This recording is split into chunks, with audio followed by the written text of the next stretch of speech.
Hey, gang. We were, yeah, you don't know what we were just saying because I've cut it out, but here we are. Your old pal, Uncle Devin. We're here. Taylor is out of town, but today the Superman teaser was released, and we're going to react to it. We're going to talk about it. Reacting to a trailer is something we've never done before, but also the show isn't a year old yet. So, what do you see when we start doing karate katas? So anyway, I may have already done some of those in secret. So there we go. But the day is coming where I will wear my my blue belt on camera. So it is not. It's not coming. All right. So here we go. Now, before we do this, you have to understand, as maybe Devin's pulling it up, I was born in 76. That's right, 1976. I don't know why I included the 19 because what are the other options? And obviously Superman, the movie, came out in 78. And I grew up with that movie, then grew up with Superman 2 and Superman 3 and Superman 4. So Superman, there was no Batman movie. There was just the 60s Batman TV show. What happened? I'm like a boomer over here. Are you? trying to get this trailer pulled up? Next thing, your camera's going to be like, what? Just right under your face. But anyway, there was no Batman movie. Batman didn't become a really big movie property until 1989. I think that's one of the reasons why Devin is a bigger Batman fan than he is Superman, because Batman controlled pop culture for many, many years, and Superman kind of languished because of the cartoon, Yeah. So Batman 89 came out. Did Batman Returns come out before the animated series? I'm not sure. I think they may have like come out around the same time, honestly. Okay. But in any case, the early to mid 90s, and actually, early to mid 90s were very, very Batman centric, and Batman became just look here. I've got my I have been talking with this in my hand. We are professionals, guys. I mean, the most professional, and there we go. But that was a magic. Anyway, but Superman kind of languished in no man's land for years, and it wasn't until early 2000s that Superman Returns came out, and I hated that movie. I absolutely hated Superman Returns for reasons that I will probably get into after we see this trailer. Man of Steel, I was very excited for Man of Steel because Christopher Nolan was a producer. He helped come up with the story, and this was right after the whole Dark Knight trilogy came and went. And Man of Steel was good. I did not like the way Zack Snyder filmed it. He did the handheld shaky cam thing, and I did not like the way he color graded it. And I didn't like, through the Zack Snyder movies, I did not like the way he had Superman portrayed. I think Henry Cavill could have done a great job as Superman, I think but he was just never given the chance character. to. Oh yeah, absolutely. So I wasn't a fan of this whole thing starting without Henry Cavill, but here we are, and I'm still looking for a Superman movie that makes me enjoy Superman the way I did when Christopher Reeve was Superman. So, and also not to get off on a bunny trail, Warner Brothers kind of did Henry Cavill dirty with dirty because it was he's not Superman, and then I'm back, and he was in the what was it? The Black Adam stinger and everything, and everybody's like, "Oh my gosh, he's back!" And then he's like, "Yeah, hey. Wait, nope." I mean, I've never seen such a rug pulled out from under everybody so quickly after they celebrated. Oh my goodness, now he's back. So fast. It was so yeah, so now James Gunn is directing. Look, if you're watching us react to this, you probably watched 100 other people react to it. But so this you is probably what know. matters. This is It what does. matters.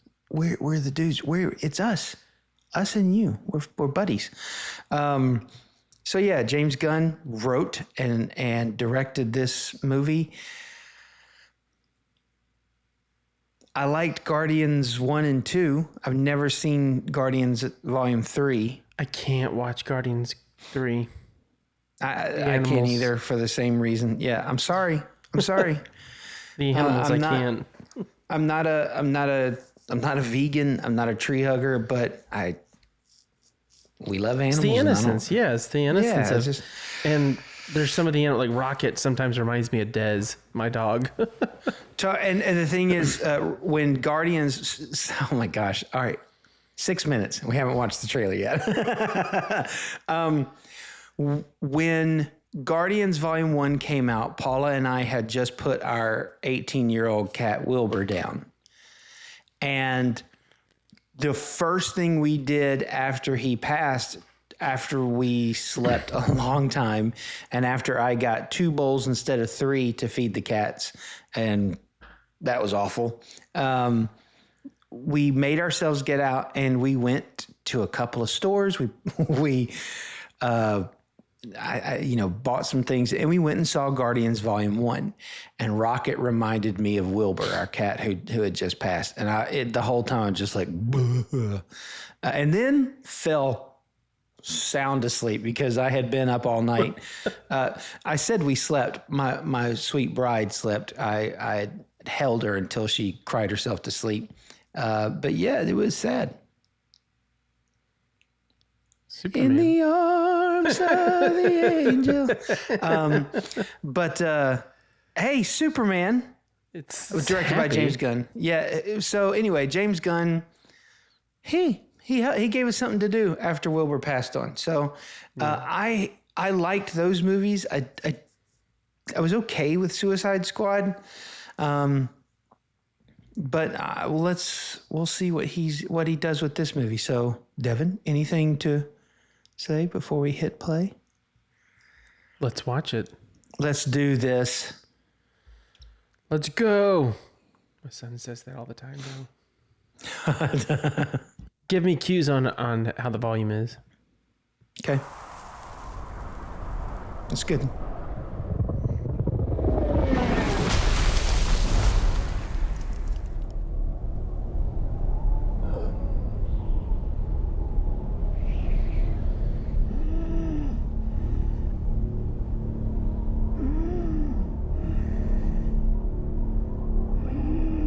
That's a good Clark. Mm-hmm. Reminds me of Christopher Reeve. Mm-hmm.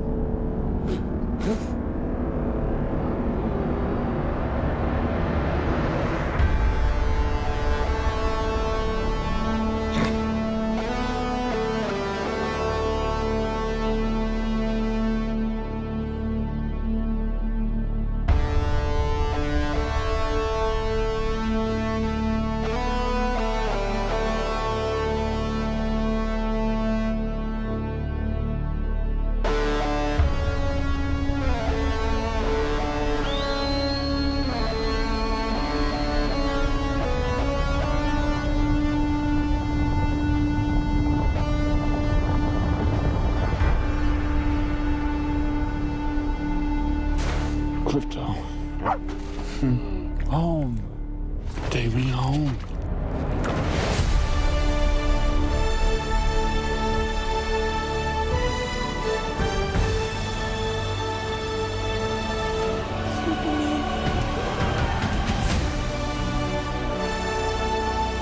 Superman.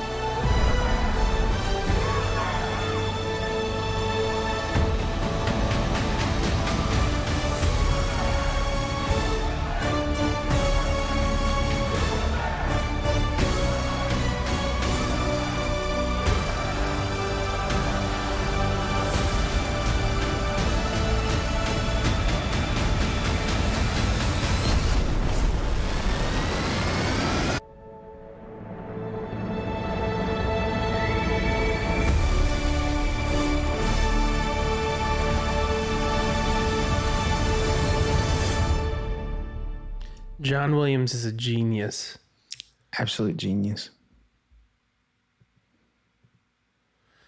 All right, you want to go first? No, I can't because I'm so interested to know what you think because you grew up like we've said before. Lauren can quote Superman the movie.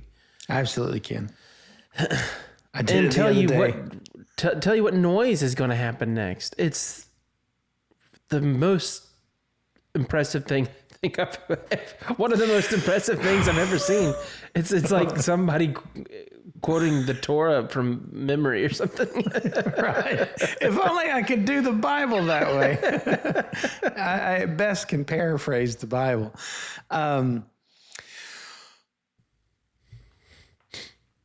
So first, just right out of the gate, I like the trailer. So I'll say that I like the trailer.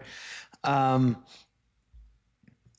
will get this out of the way. Also, I hate the high collar Superman costume solely because I am a purist. Because again, growing up late 70s and the 80s, all the comic books had Superman with that classic, everything looked like Christopher Reeve. You had comics drawn by Kurt Swan or Gil Kane, and then in the mid '80s, John Byrne. I don't know how you say his name, but everybody, you just didn't change Superman's costume, and that's one of the reasons I hated Superman Returns, because when they revealed the costume, it had this little high collar. The whole thing just looked like pajamas. Right, and the little dinky tiny Superman that was shield. 3D plastic. Oh, and this. But how did you? So you say you're a purist, but did you like the Superman? Thank you for not letting me rant. By the way, the man. No, I'm sorry. I didn't mean to interrupt you. You should. The Man of Steel suit. I was okay with that solely because the general aesthetic from the shield was the right size, and the aesthetic from the shield up was good. The cape was a good length, and the boots were good. I didn't like how dark the suit was. Yeah, it was a bad color. But you're okay with no trunks? I got used to it because I just kind of resigned myself to, they're not going to do that. I mean, in Superman Returns, they were low rise, almost burgundy briefs. It looked weird, but here's the thing. Zack Snyder's shaky cam was so shaky that you never really got a chance to see the suit. Everything was just moving around. But anyway, I'm digressing a whole lot. I do have some things that I wanted to say, and then I'll shut up about this. So as a Superman purist, and even a Superman Christopher Reeve series aficionado, I think this young man, David, is it Corn Sweat or Corn Sweat? I don't know. I think it's Corn Sweat. Okay. Sorry, he's got a tough name. Man, that is a tough name. Also, what is it about people playing Superman that their name, it's always a little weird to pronounce? Yeah, exactly. Yeah. I mean, even Christopher Reeve, people consistently add the S. I'm like, I'm always saying guessing. Well, it's George Reeve. George Reeves was the Superman in the 50s. Right. It's Christopher Reeve, no S, for the 70s and 80s. But this young man looks like he does, and I'm older than you might think. He looks like he does a good job. I like how Clark looks. Clark is wearing. It looks like the 78 Superman. And there's a couple of things they changed. They made him look disheveled. If you look at the beginning, his hair's all messed up. His tie is loose, and his suit's real baggy. I like that. Yeah, I do too. It really that is something that they did in the 1986 reboot of the comics Man of Steel, where John Byron, however you say his name, that he drew and wrote, and they kind of redid everything, his lore and all that. He made the comment that he wore bigger clothes to hide his Superman physique. I like the way he carries himself. He's a huge looking dude because he's like towering over everybody. Well, he's six. Is he 6'4"? Anyway, I like while you look that up, I like the Clark Kent look. I'm a fan of Crypto being in this movie. I don't know why. Dude, I'm really psyched about Crypto being in the movie. Are you really? Yeah. I think it adds Playfulness. Yeah. There's something that if you hear, not to interrupt you, but no, please, to hear James Gunn talk about Superman, the movie, the 78 movie. James Gunn, the thing that I like about him, and I'm not saying I agree with everything as a person, but the thing I like about him as a director is he is a fan first. Yeah. And that's, and regardless of whether other directors they put their craft first. But James Gunn, his mission seems to be to honor the character as best as he's, in his eyes, Yeah. So yeah. Oh, and go ahead. The way he mentioned was, everybody talks about the hope of Superman and how Superman's good, but he talked about the playfulness of Superman, which is something I hadn't thought about. But there is, and it not like in a funny way, but in this lighthearted, he likes getting cats down from trees. He finds pleasure in that, and he likes talking to kids. And I think that's what one of the things that bringing crypto into it, it's bringing the childlikeness into it. And there was an aspect of childlikeness in Christopher Reeve Superman. 100%. And I sense that more in this than it's been in the past. It stands out to me that, like I've shared in the podcast before, that when in this house, in my recliner in the living room, I had John over here on my left leg, on my left knee, and Luke on my right knee. And I turned on Superman the movie. And they were both captivated by it. And the first thing out of John's mouth is, "Uncle, is this the real Superman?" And you got it. I mean, think about how that movie just turned 45, 46. I think it turned 46 this year. I think it turned 46 because it came out in December of 78. And so those special effects, where it's rear projection, things like that, it captivated both of those boys. And Luke, to this day, is still he's locked in on it. I really think that this could do that for this generation. I like that James Gunn is pulling in more comic lore into the movies, because even with the Christopher Reeve movies, there was always this kind of separation between the movies and what's going on in the comics. Mm-hmm. And as a kid, that would bother me. I would read, because again, I grew up watching the movies before I knew how to read. And so when I would start to read the comics, I'd go, well, that's not why is Krypton a green planet instead of white? And it seems like they're bringing back the crystal aesthetic to that. And at the same time, it looks like they're mixing in things with they really pulled a lot from All-Star Superman, which is there's a scene of Superman being very upset of a robot that it looks like he's been separated from his legs, and that it had a cape on. and it looks like they're in the Fortress of Solitude, and that's straight from All-Star Superman. I like that he's bringing these things from the comics into the movie.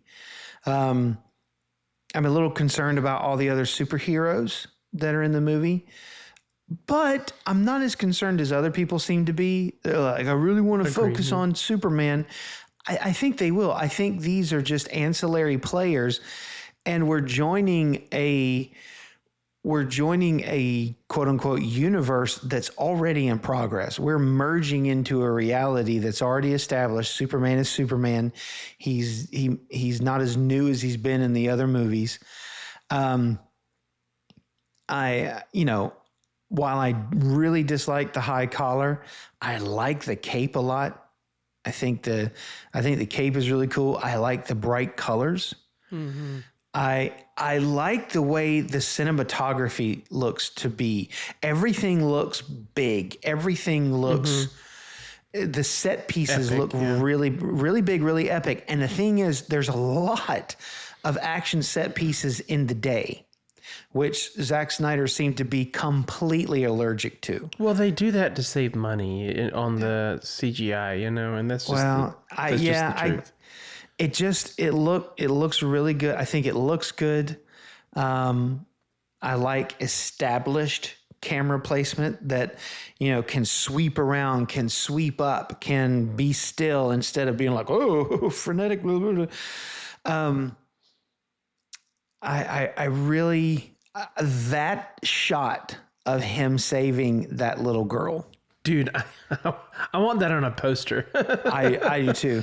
It's something straight out of a comic book.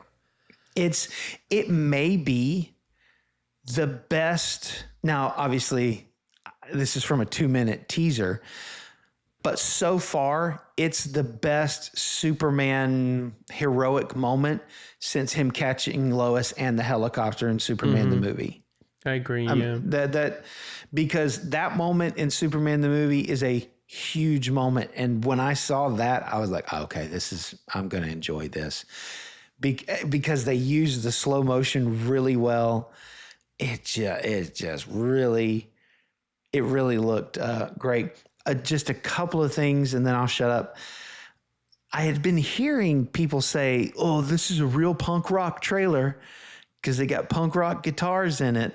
First of all, does anybody know what punk rock is? Don't think so. Because that wasn't punk rock. That was pulled straight from Top Gun. It sounded very much like... I didn't think about that, the Top Gun, which Maverick inspired a lot of what they've done. It absolutely did. But I will say this, as a guitar player and as a guitar tone chaser and as someone who likes guitar phrasing to be a certain way, I did not like how the person played the guitar on that line. I think the intention was to be kind of have like an 80s vibe. Well, okay. But in the 80s, that's my thought. They weren't afraid of vibrato when they would hold out. Also, no. The tone was so terrible. It sounded like they were playing out of this Roland solid state amp that had its own built-in distortion. Hang on, Roland solid state amp sound great. That's doing a disservice to. Yeah, it is. So I can't remember the one that I bought for like crate. 30. It sounds like a crate. Yeah, it does. It's like a crate amp. That's better. A crate solid state with its own built-in distortion that you press a button and adds rock. And they didn't put any like reverb on. Well, I mean, yeah, there's reverb on it, but they didn't put any delay on it or anything. So as the guitar player, he or she are holding out the last note while Crypto's running in, you hear him have to pick the note again to keep it going. You guys, there's tools for that. I mean, it's not even a guitar pedal. You can do so much to keep your guitar player from having to go, how long should I hold? That is a giant nitpick. I'm thrilled that John Murphy, I think that's his name, John Murphy, that did the score for the movie. I'm thrilled that he has built it around John Williams' original theme, Because look, Hans Zimmer did an awesome job with Man of Steel. That theme was really good, but there's just nothing that has that Superman feel like John Williams. It'd be like remaking Jaws and putting another theme to it and trying Or to put a scary theme. even Star Wars, you know, like 100%. Yeah. you know, and somebody made a really good point. I forget who I heard say this.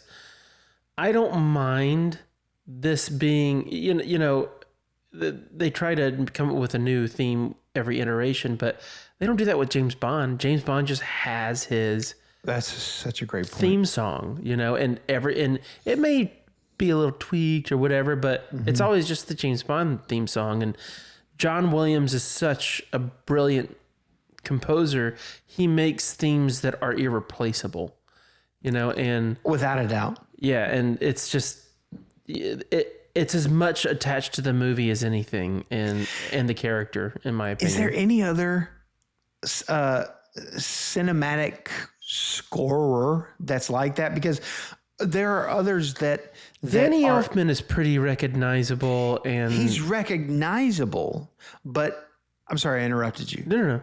His Batman theme was, and the way that it tied into the animated series, because he did that too. He did that theme That's song true. too. Now, that's cheating a little because he had a TV series to carry it home for everybody. That's true. But look at the body of work that John Williams has. No, there's nobody. There's not a second John Williams. And not just the body of work, but how tied those themes are to the characters. How recognizable they are. Yeah, you're never going to think about Star Wars without that theme. You're never going to think about Luke Skywalker and the Force without that Force theme. You're never going to think about Indiana Jones without his theme. E.T. E.T. Did you mention Jurassic Park? No, not yet. I mean, because Jurassic Park, that's another one. Yeah, Caleb will just walk around the house and just all of a sudden randomly hum the Jurassic Park theme, Outside of Danny Elfman's Batman score, there is no one else that I can think of right now that is able to produce music that is as much the movie, not a part of the movie, but is as much the movie as John Williams. And not to go down this bunny trail, but what do you think about hang on, who did the guy that did the Back to the Future theme? It starts with an A. Yeah, Yeah. Silvestri, is that his last name? Because Robert Zemeckis works with him a lot. He did. He wrote. So if it's. Oh, come on, composer. I think he did Back to the Future. Yeah, Alan Silvestri is however you say it. I knew it was something like that. I'm always unsure of how to pronounce it. I think he's done most of Robert Zemeckis. Well, Yeah, Home Alone. Yeah. Home Alone. Dang it, that's John Williams too. right. That's the thing. Home Alone is John Williams. Yeah, I mean, there's nobody comes close. So Alan Silvestri, he did the Back to the Future trilogy. He did Forrest Gump. He did a really great score for the Robert Zemeckis' creepy as all get out motion capture of Christmas Carol. He wrote a beautiful waltz for that, but he's really, really good. And look, I'm not saying there aren't other good composers for a film. Yeah. Because, I mean, go listen to Hans Zimmer's music for Interstellar. Mm-hmm. I mean, it's amazing. But just... Well, and the thing is, John Williams writes melodies. Yeah. And a lot of these guys don't write, because that's what I was trying to think of. I'm like, who writes that melodic kind of way? And you can hum like him. No, you can hum John Williams stuff all day long. Absolutely. And his music. Sorry, I just shook my camera. His music. We're spending a lot of time on this, but his music, it communicates a lot about the character or characters in the movie. And there's so much, this is what they're feeling now, or this is what they stand for. I mean, you have the Jaws theme, which is 2 to 3 notes when it drops down to the lowest note in it. And I'm 48 years old. I'll be 49 in 2025. That theme still, I'm just like, Yeah. do still not play creepy. that. Don't play it while I'm sitting on the toilet, because it's terrifying. Or E.T.'s theme, it's still gut wrenching. It's still so beautiful. Or Superman or Jurassic Park, they're just bombastic. And then the love themes that he did for Superman or Star Wars or Indiana Jones. Now, well, I don't want to nerd out too much, but anyway, they're just amazing. And to wrap it up, I'm thankful that that they pulled that in, because I think it goes a long way in telling the viewer, the possible viewer through the teaser, this is the direction we're taking this movie.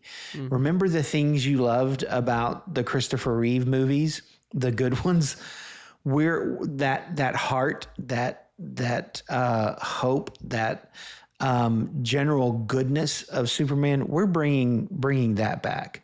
And not taking the Zack Snyder road of Superman's good, but for only a little bit, because he's only good because of one woman. And if you take that one woman away, kapow, that's not who Superman is. Yes, he falls in love, but he's good, period, as a character. Anyway, Devin, you get the final word. Well, and there's things that I want to ask you about. First of all, I think it looks awesome. I think the blood is a little too much. The spitting. Yeah, I was surprised by that. It's and the way it's like somebody salted their food a little too much. It's like, oh, okay, well, it's like maybe hold back a little bit, Yeah. The Crypto. I thought that I was like, I was not expecting to be excited about Crypto. Oh yeah. And then when Crypto was running to him, I was like, okay, this is awesome. Yeah. When he came running in that snow cloud with the rumbling, I was like, when I saw it, I understood what James Gunn said about Superman more. yeah. Because it felt childlike, in a good way. It felt innocent. It felt, I'm forgiving of the suit now, just like I was with the Batman with Robert Pattinson, because it looks really good. I am really curious. So Guy Gardner is the Green Lantern in it, and they went straight bowl cut. Now, I looked it up. Now, that's how he is in the comics. But there's plenty of other 80s. iterations where he. So, and you didn't have to go with Guy Gardner, and you certainly didn't have to go with bowl cut Guy Gardner. But man, but hey, and somebody made a really good point. I saw another reaction video. They said and they're a DC fan, and they're a comic book artist. They said DC's characters are abnormally difficult to put on the screen compared to some of the other, like Spider-Man or Captain America. Some of their stuff, there's some of that stuff, especially in the 80s, in the 90s. Dude, the 90s, they went kind of crazy in the 90s with the design of costume, like when the whole broken bat thing and the new Batman and that suit, that was lots of purples and golds and and like there was one picture of Guy Gardner where he has his bowl cut and he has a jacket and his jacket's like tucked in his pants. Oh yeah, man. And I was like, I remember seeing that. So that means my man, he got up, before he put his britches on, he put his jacket on. He's like, zip. All right, where's my pants? Here we go. And I can imagine him standing up going, it is hard to bend over when I've got a Columbia jacket stuck in, or a bomber jacket tucked in my Levi's, my Wranglers. I think Mr. Terrific looks great. I do too. I am not hip on Pruitt Taylor Vince being Jonathan Kent. Okay, so I didn't know who that was, but that's the first time I've ever seen Jonathan Kent and thought that he looked like Clark's, Uncle Craig or something like that. Like He looks so disheveled. he looks like an alcoholic. Yeah, he does. He does. He looks like Clark showed up to take him to AA, Hey, I wasn't ready for that. I was not ready Yeah, for and Pa he's- Kent to not look Norman Rockwellian. You know what I mean? Yeah, and it's like you go from the like you said, the Rockwellian of the Richard Donner to Kevin Glenn Costner. Ford to Kevin. Yeah, Glenn Ford to Kevin Costner. And then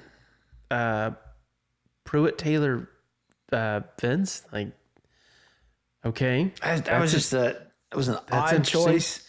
And when I He's, saw, he's nailing it with like all these other things, and it's like this Yeah. little curveball with Jonathan Kent. it's like when they started filming, they forgot. Hey, who did we get to play Jonathan Kent? Jonathan what? He's like, wait, what? And he's like buddies with this guy. He's like, can you be here in 7 minutes? He's like, dude, I hadn't even shaved. That's fine. Just come on over. My hair isn't done. Yeah. Didn't put on deodorant. He looks just disheveled, and it's weird. Does. I think I think his name's Skylar Gisondo. He's playing Jimmy Olsen. I like that casting. I mean, it's like he jumped out of the con when they announced him. I was like, of course, makes perfect sense. I didn't know his name, but everything I've seen him in, he is a really likable kid. Yeah. I like it. I just like him. I feel like he looks is perfect. Mm-hmm. I'm trying to think if there's anything else. I'm open. I'm not prejudging anything. Because I've learned my lesson. Back when I was like, Heath Ledger can't be the Joker, and then also like, I'll never like Ben Affleck as Batman, and then I can't believe they cast Edward Cullen as Batman, and now I'm like, all right, I just gotta stop. I'm just gonna stop saying this thing. Yeah. Because I liked all of those castings, but this is more of a story thing. I'm fatigued by the Superman, somebody painting Superman as the bad guy and everybody hating him for a minute or whatever, and because I feel like that's kind of been done to pieces. And all right, just in general, anytime that the superhero is framed and people get mad at the superhero or the hero at all, the whole framing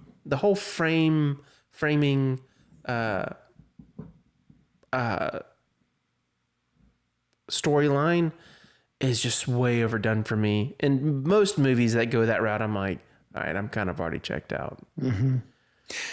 And I blame, and I'm sorry, Snyder fans, I blame Zack Snyder's movies for that, because by the end of Batman v Superman, you are exhausted with people hating Superman. Mm-hmm.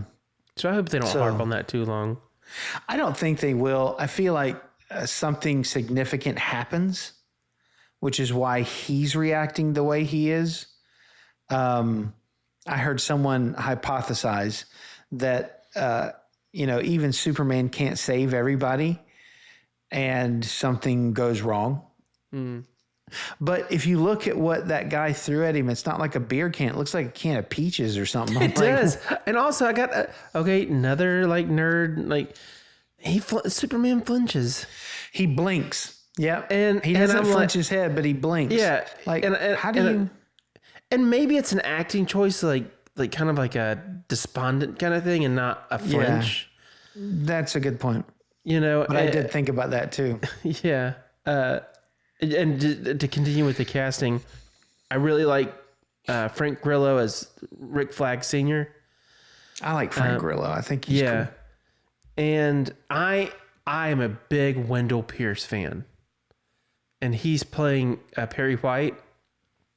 I know a lot of people get bent out of shape with Perry White being race swapped, just being super candid.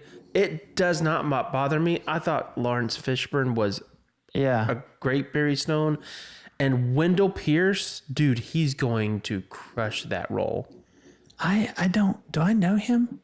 Maybe not. He's just been in some. I've seen him. He was Kayla and I really we were into Suits, the TV show. Okay. And he was a recurring character and eventually a main character.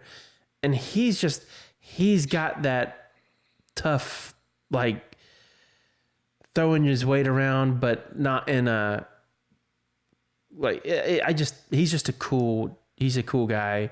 Yeah. And I don't care that Perry White's race is swapped. Again, like you said, I thought Lawrence Fishburne's just a great actor. I thought what they gave him script wise to do was weak.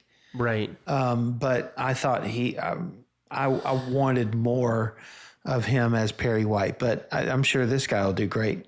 And this, you know, not to get off on a bunny trail, but this goes back to, as long as they're caring for the material, they care about the material. Just like with The Equalizer, we talked about that, you know. Mm-hmm. There are things that I would prefer to stay the way that the characters were created, you know. Mm-hmm. But, you know, there's a lot of characters that, as long as you're just caring for the material, it's, man, a good actor's a good actor. And not to carry this all the way to an hour by bunny trails, but I'd absolutely watch Idris Elba as James Bond. Yeah. Mm-hmm. Like in a heartbeat, because I think he would be great as the character. Mm-hmm. But see, I'm He's not too wanting old now, though. I'm not a fan of race swapping for DEI practice. I'm a fan. I'm a fan of doing whatever gives me and the audience the best version of that character. So anyway, you said you had questions? Yeah, the Guy Gardner thing. I wanted to know how you felt about that. I think he looks really stupid. I think he looks, but maybe it's meant to be. I don't know. Well, Nathan, how do you say his name? Fillion. Yeah. Okay. I like him as an actor, and I know James Gunn takes great delight in making him look stupid. He said it. As much. Yeah. That's funny. I didn't know that. But it's just a stupid look. And the same goes for Mr. Terrific's outfit and Hawk Girl's outfit. It's one of the things I hated about the CW shows, with the exception of Superman and Lois. I don't understand this thing of, let's see, what should we make our costumes look like? Oh, I know, leather pants and a leather jacket.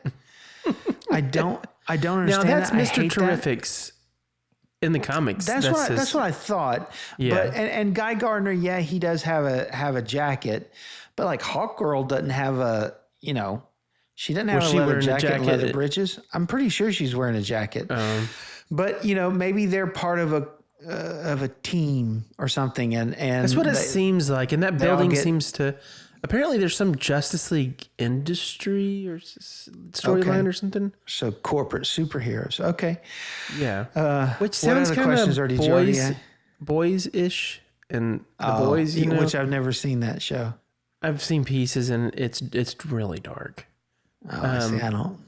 It's very, very dark. Dude, I do not I personally do not recommend it. No judgment if you watch it and like it. No. But I just. And the other thing is, spoiler alert. I think they're trying to hide this. So seriously, we love you. You can sign off now if you want to. If you don't want to share, spoilers. and subscribe. Yeah. So the person he's fighting in the stadium or whatever, do you know who that is? I thought I've heard that they were saying it's Ultraman That's what it seems like. because he's got like the Ultraman symbol on Right. his.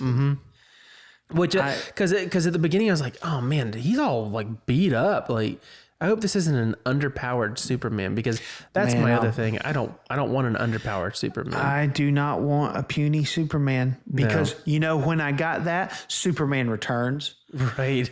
Oh, that scene where he gets stabbed with the kryptonite. He is the. Yeah. I'm not gonna. So I'm not gonna go down this rant, and because I've got a good one, folks. I hate. He's a stalker and he's a wuss in that movie. The airplane rescue is a good scene. That's a good vignette for the time.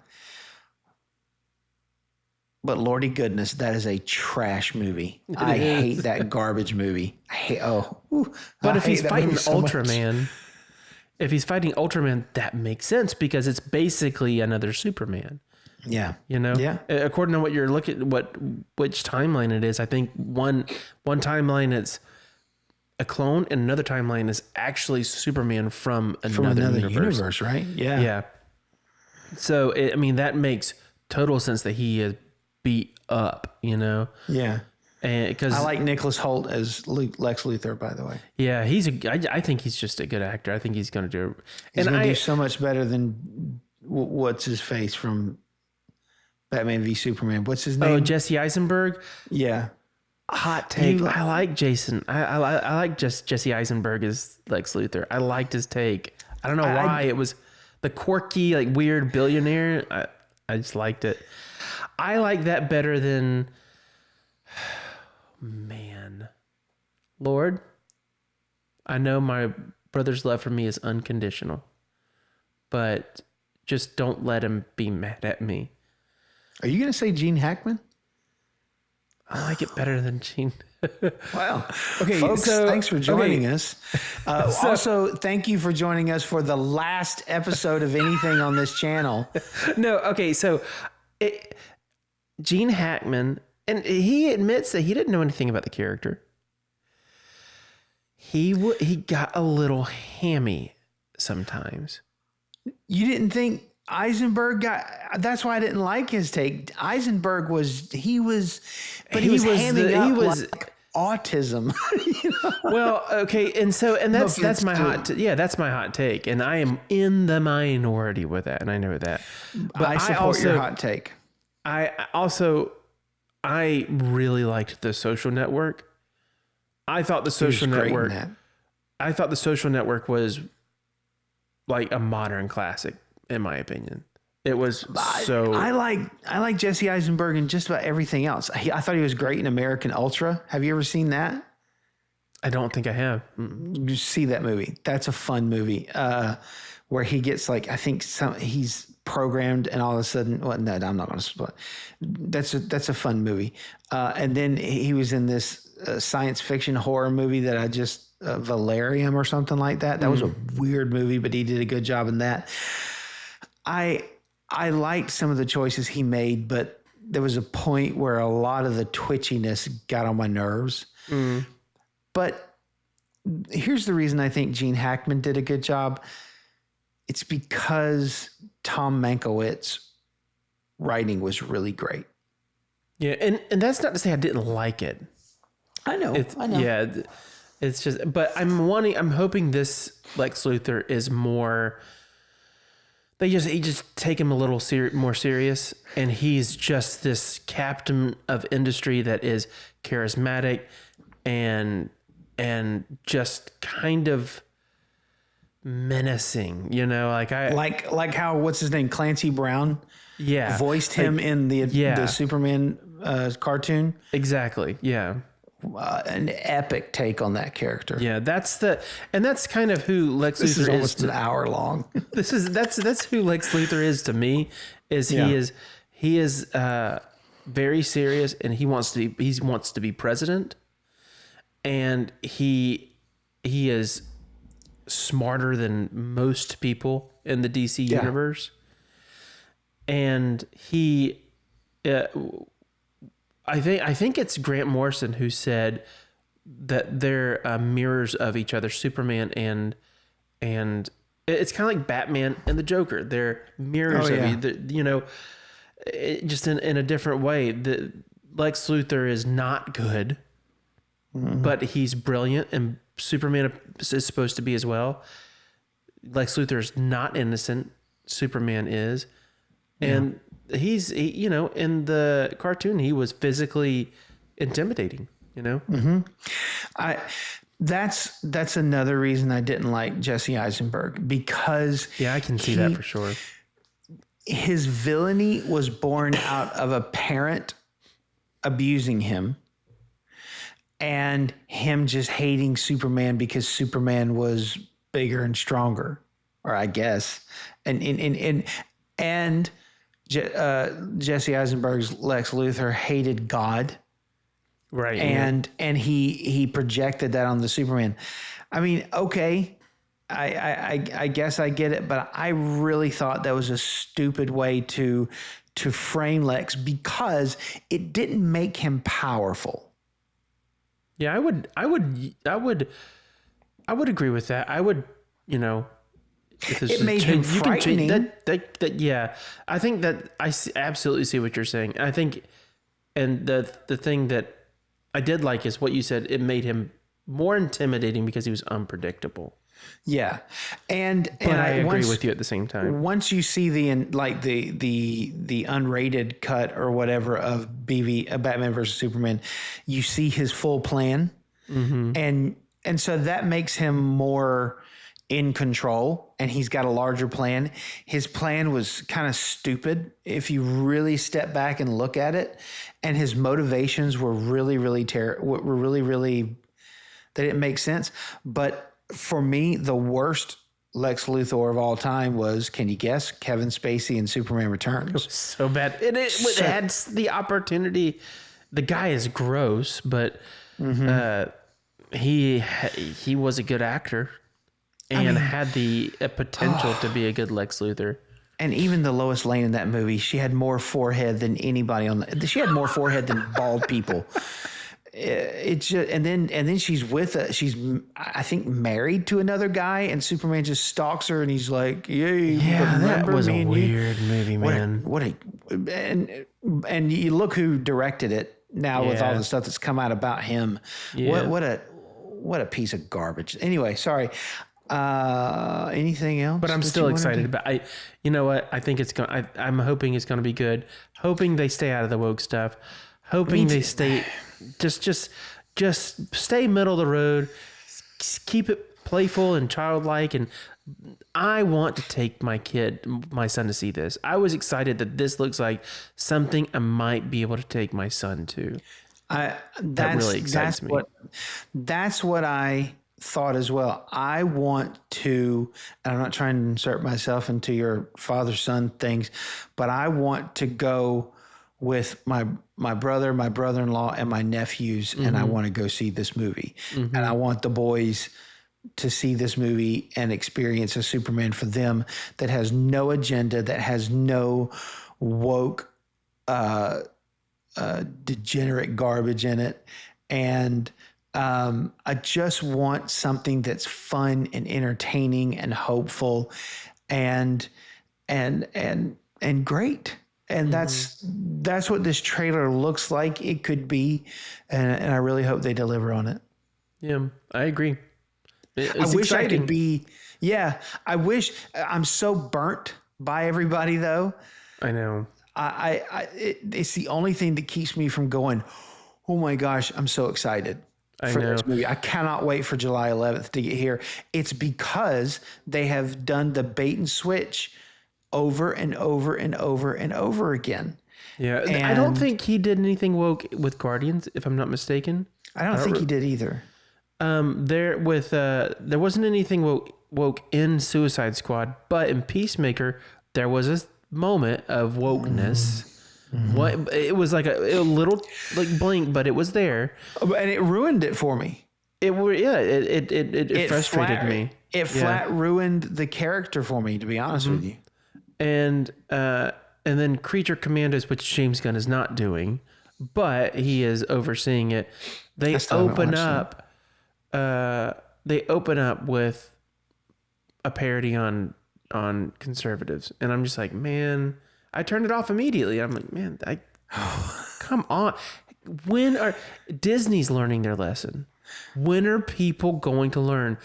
You can lose billions of dollars by alienating a large portion of the country, and we are now responding. So don't screw this up. Yeah. If you've screwed it up, go make changes. Yeah. You've got time. All right. I think that's the longest reaction I've seen on the internet so far. But Always. I think it's very informative. Hey, y'all, if you take anything away from this, all right, and I'm being very, very serious. If you take anything away from this, take away from it that Superman Returns is a trash garbage movie. It's so bad. It is the worst. And I both of us really think we're hopeful. We're cautiously optimistic and hopeful that this will be a really great Superman movie. So what do you think below? Hey, this is part of who the dudes are. We like this kind of stuff. Give us a comment. Let us know what you thought about the trailer, and we will see you on the next episode. And also, hey, Merry Christmas. See you, gang.